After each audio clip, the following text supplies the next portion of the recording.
ভক্তমণ্ডলী এবং আমার ভক্তিমতী মায়েরা এবং আমার প্রভুজি, আমার বাবাজি, সকলের শ্রীচরণে আমার কোটি কোটি দণ্ডবাদ জানিয়ে আমি আমার আজকের অনুষ্ঠান শুরু করছি। আমি আজকে আবার আপনাদের সকলের সামনে এসে গেছি। আপনারা মনোযোগ সহকারে গীতা পাঠ শ্রবণ করছেন, এটা দেখে শুনে আমার জীবন ধন্য হয়ে যাচ্ছে। তাই আপনাদের সকলের কৃপা নিয়ে, আমার গুরুদেবের কৃপা নিয়ে আমি আমার আজকের অনুষ্ঠান শুরু করতে চলেছি। ও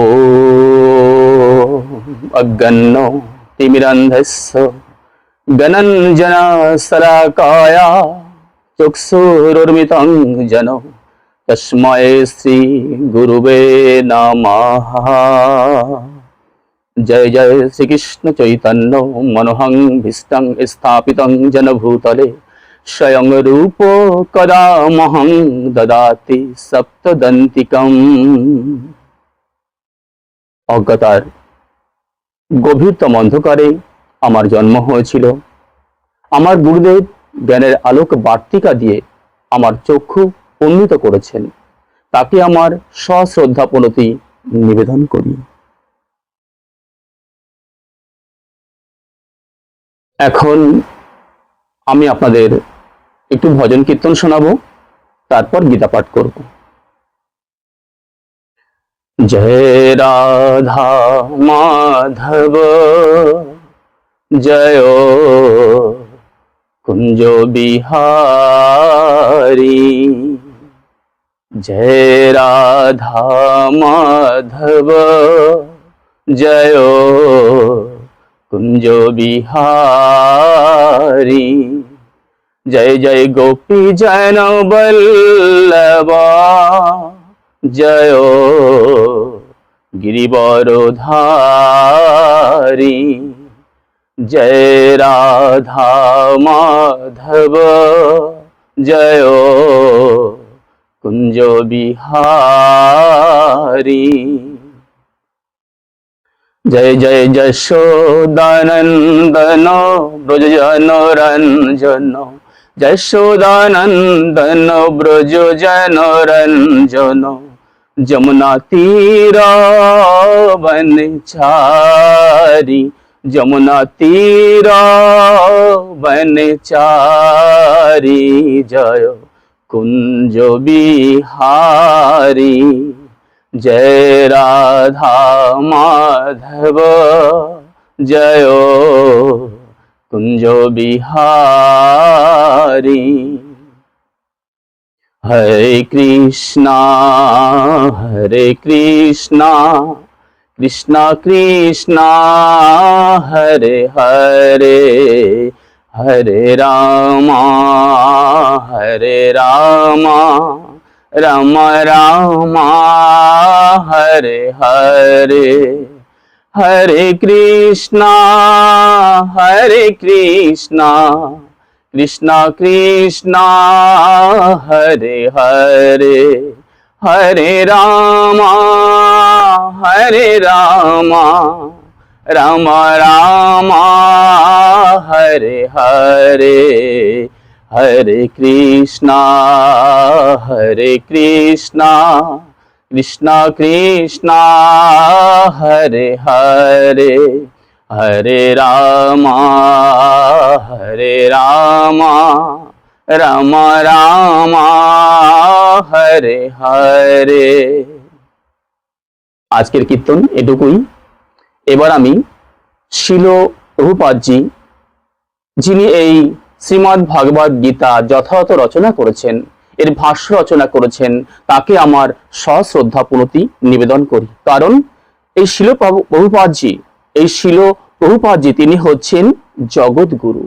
তাই সেই জগৎগুরু চরণে আমি আমার সশ্রদ্ধা প্রণতি নিবেদন করে আজকের এই অনুষ্ঠান শুরু করতে চলেছি। আপনারা মন প্রাণ দিয়ে এই গীতার কথা শ্রবণ করবেন। জয় শ্রীমদ্ ভাগবত গীতা যথাযথ বিষাদ যোগ প্রথম অধ্যায় শ্লোক নাম্বার 9। ঠিক আছে, আজকে আমি 9 নম্বর শ্লোক আপনাদেরকে পাঠ করে শোনাবো এবং তার ব্যাখ্যা। নেচ বুহব সুরা মদর্থে তক্তো জীবিতা নানা শস্ত্র প্রহারো না সর্বে যুদ্ধ বিশারদা। আপনারা গীতার শ্লোক শুনলেন। এবার যে শ্লোকটা পাঠ করলাম তার মানেটা আপনাদেরকে শোনাবো।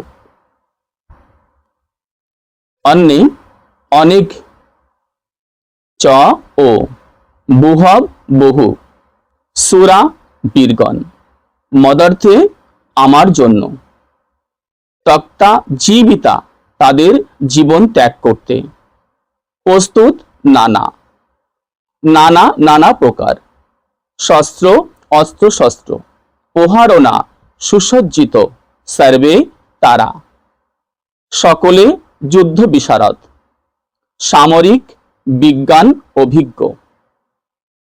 এবার আমি গীতার গান করছি।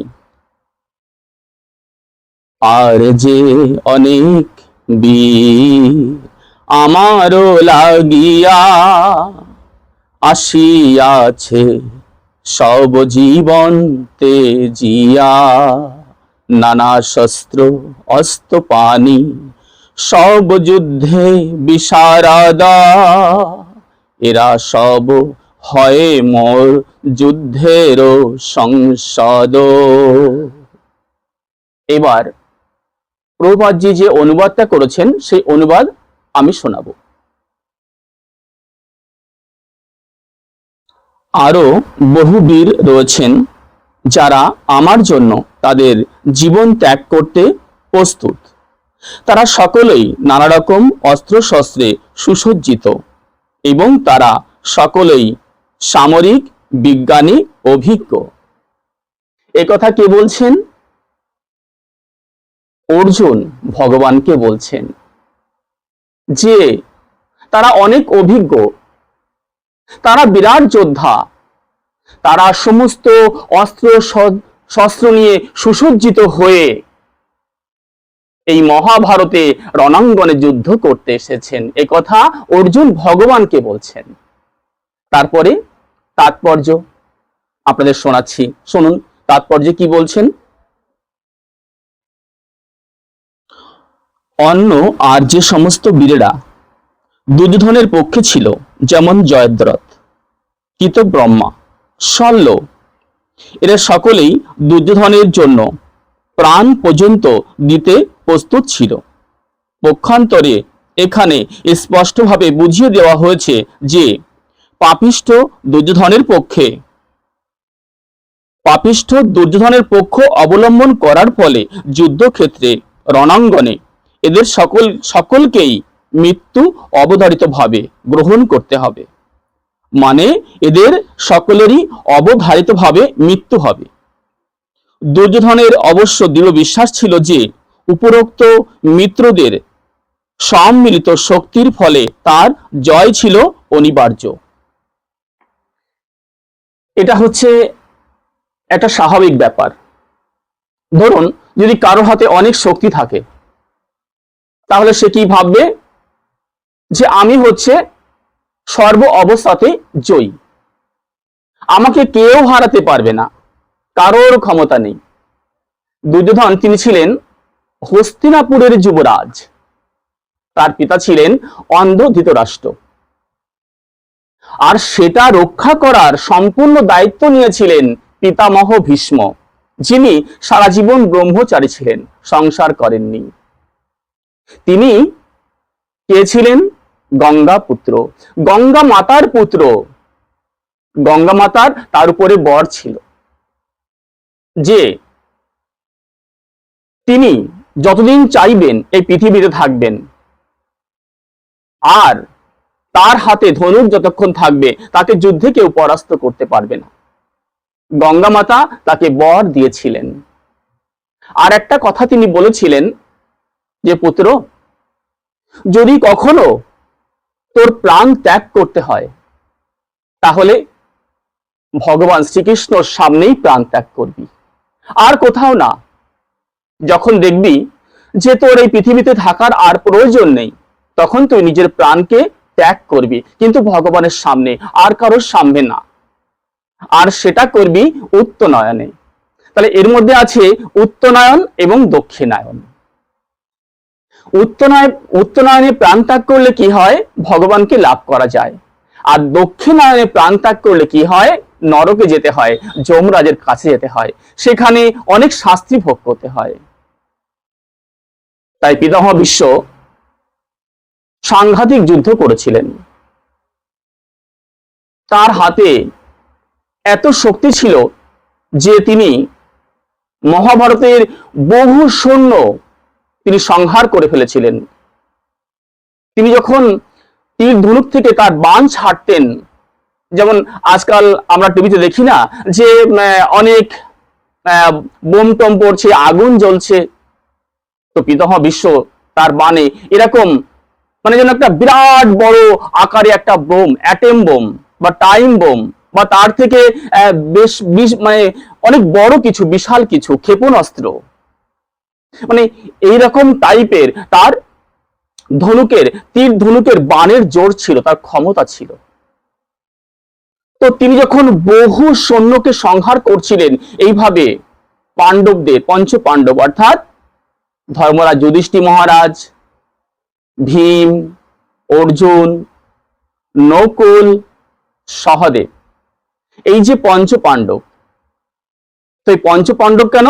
তার পিতা ছিল পাণ্ডু মহারাজ, তিনি ছিলেন চক্রবর্তী সম্রাট, সারা ভারতবর্ষ তিনি জয় করেছিলেন, তার উপরে কোনো যোদ্ধা ছিল না এবং তার উপরে কথা বলার মতো শক্তিও কারো ছিল না। তো সেই বংশের এই পঞ্চ পাণ্ডব, কিন্তু এই পাঁচ পুত্র জন্ম হয়েছিল দেবতার আশীর্বাদে। সব আপনাদেরকে আমি একটু একটু করে বলার চেষ্টা করব, একদিনে তো সব সম্ভব নয়। যতটা গুরু কৃপা হয়েছে, আপনাদের কৃপা হয়েছে, ভক্ত কৃপা হয়েছে, আমি রোজ একটু একটু করে বলার চেষ্টা করব। আপনারা শুনতে থাকুন, দেখবেন এই গীতার কথা আপনারা সম্পূর্ণ পেয়ে যাবেন। যতটা সম্ভব আমি বলার চেষ্টা করব। যখন পিতামহ ভীষণ যুদ্ধ শুরু করে দিলেন, তাকে ঠেকানো মুশকিল হয়ে গেল, তার সঙ্গে কেউ পেরে উঠছিল না। দুর্যোধন মনে করত যে এই পিতামহ ভীষ্ম, এনার মধ্যে অনেক মায়া রয়েছে এই পঞ্চ পাণ্ডবের প্রতি, তাই তিনি মন থেকে যুদ্ধ করছেন না। ব্যাপারটা তা নয়। ব্যাপারটা হচ্ছে কোনো ক্ষত্রিয় যদি যুদ্ধ শুরু করে, তার ধর্ম, তার কর্ম সবই হচ্ছে যুদ্ধ করা। তিনি মন প্রাণ দিয়ে যুদ্ধ করছেন, কিন্তু তবুও যাদেরকে মানুষ করেছেন, লালন পালন করেছেন, ছোট থেকে বড় করেছেন, যারা আপন, তাদের প্রতি তো একটু মায়া থাকবেই না। তো সেই মায়াটা তার অন্তরে ছিল। আর অর্জুনের এত মায়া ছিল পিতামহর প্রতি যে তিনি ধনুর বাণ থেকে ছাড়তে পারতেন না। তার কান্না পেত, চোখ দিয়ে জল গড়িয়ে গড়িয়ে পড়তো যে তিনি কিভাবে ওই পিতামহ ভীষ্মর প্রতি বাণ নিক্ষেপ করবেন, বাণ ছাড়বেন। অর্জুন বাণ ছাড়তেন, কিন্তু কি হতো? পিতামহের গায়ে লাগতো, কিন্তু সেই যেভাবে আঘাত করা উচিত সেইভাবে আঘাত তিনি করতে পারতেন না, কারণ অন্যদেরকে যেভাবে অর্জুন বাণে জর্জরিত করে দিতেন। অর্জুনের বাণে এত শক্তি ছিল, যদি সামনে পাহাড় থাকতো না, তো পাহাড় ভেদ করে সেই বাণ চলে যেত। এত শক্তি, অর্জুনের সামনে যাই থাক না কেন তিনি গ্রাহ্য করতেন না, তিনি সংহার করে ফেলতেন। সেই অর্জুন যখন বাণ মারতেন, তখন মায়ার বাণ ছিল, যে বাণ পিতামাকে বধ করতে পারতো না, পিতামার কোনো ক্ষতি করতে পারতো না। কিন্তু এইভাবে যুদ্ধ চললে কি হলো? পাণ্ডবদের লস হতে লাগলো, ক্ষতি হতে লাগলো। কিন্তু ভগবান গোবিন্দম আদি পুরুষম তমহম ভজামি সর্বকারণের পরম কারণ, তিনি কেমন করে এই ধর্ম বিরুদ্ধ আচরণ, অন্যায়কে সহ্য করবেন, তিনি অর্জুনকে বোঝালেন। তিনি কি বলছেন? অর্জুন, তুমি যদি পিতামহ ভীষ্মকে বধ না করো, তাহলে আমি কিন্তু অস্ত্র তুলতে বাধ্য হব।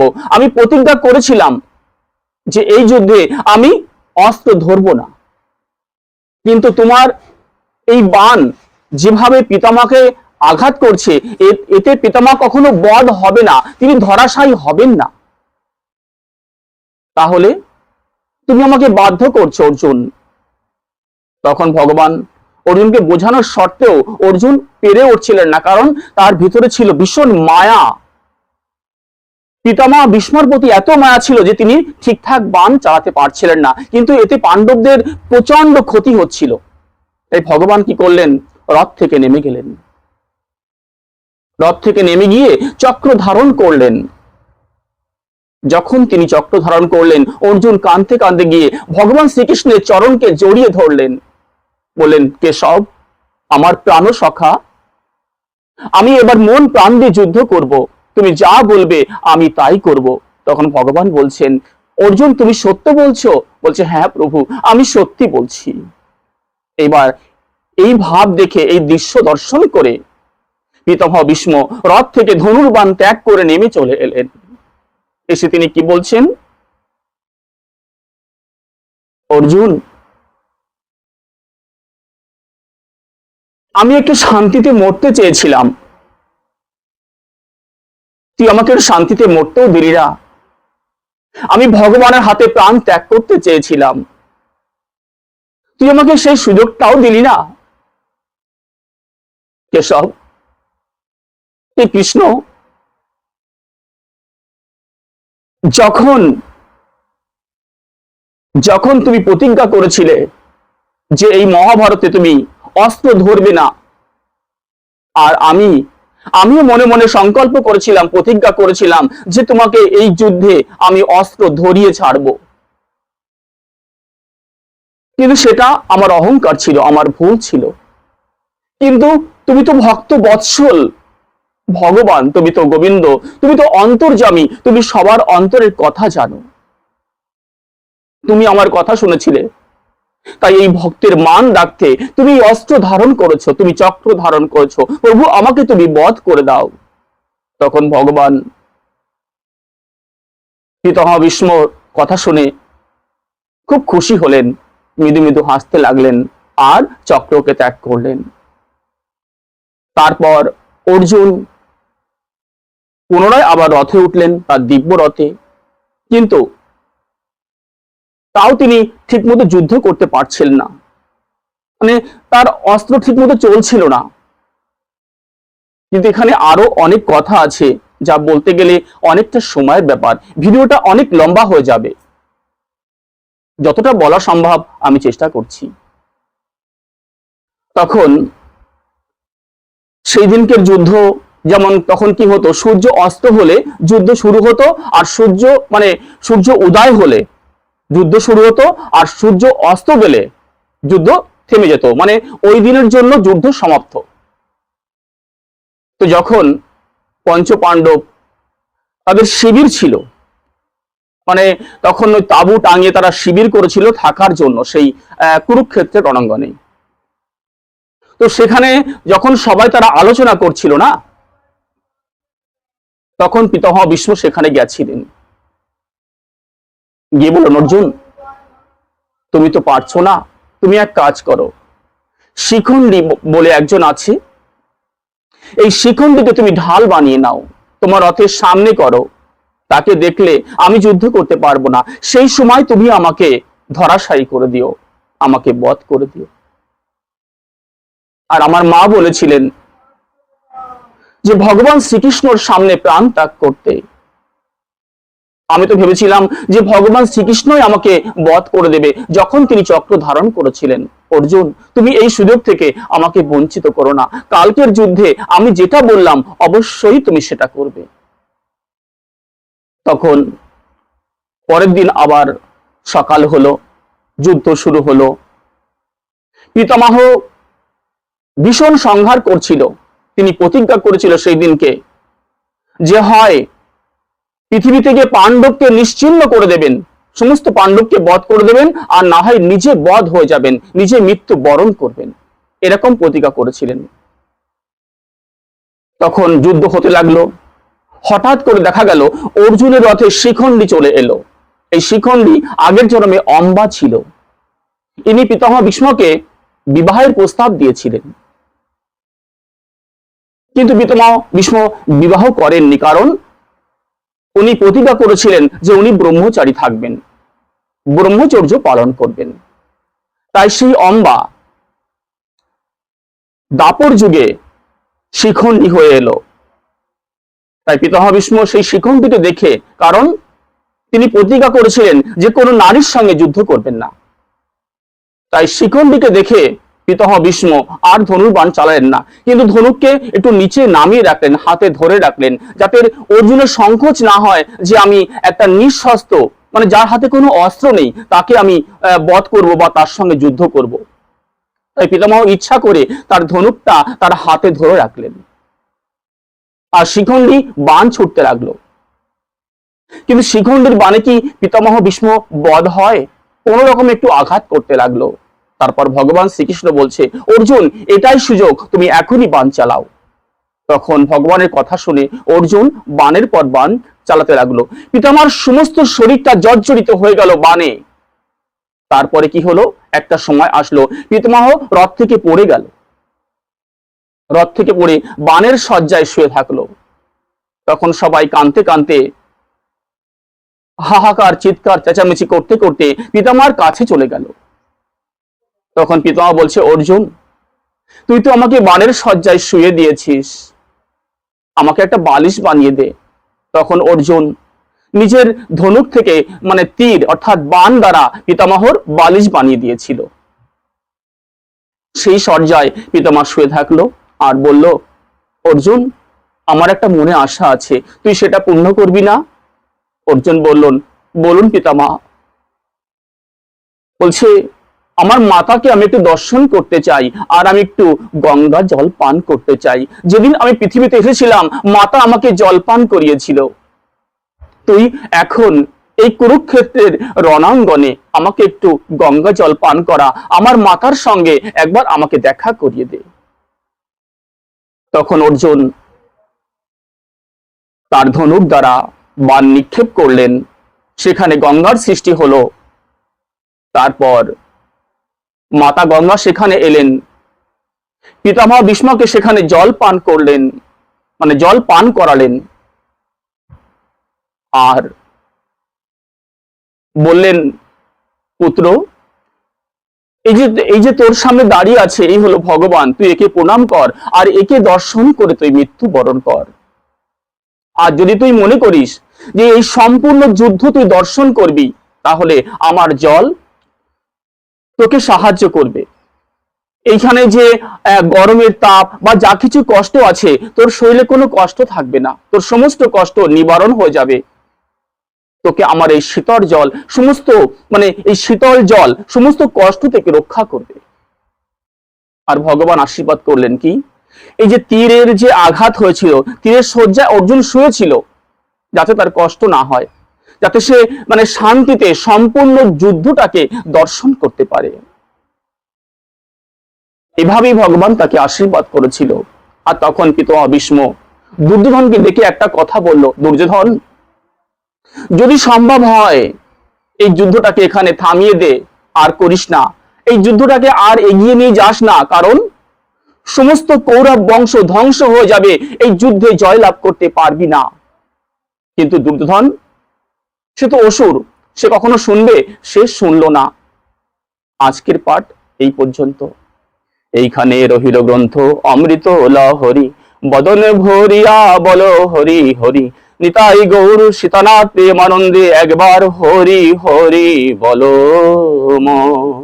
হরে কৃষ্ণ কৃষ্ণ কৃষ্ণ হরে হরে, হরে রাম রাম রাম হরে হরে। ভক্তমণ্ডলী এবং আমার ভক্তিমতী মায়েরা, আমার প্রভুজি, আমার বাবাজি, সমস্ত বৈষ্ণব যারা আছেন, তাদের চরণে আমার কোটি কোটি দণ্ডবাদ।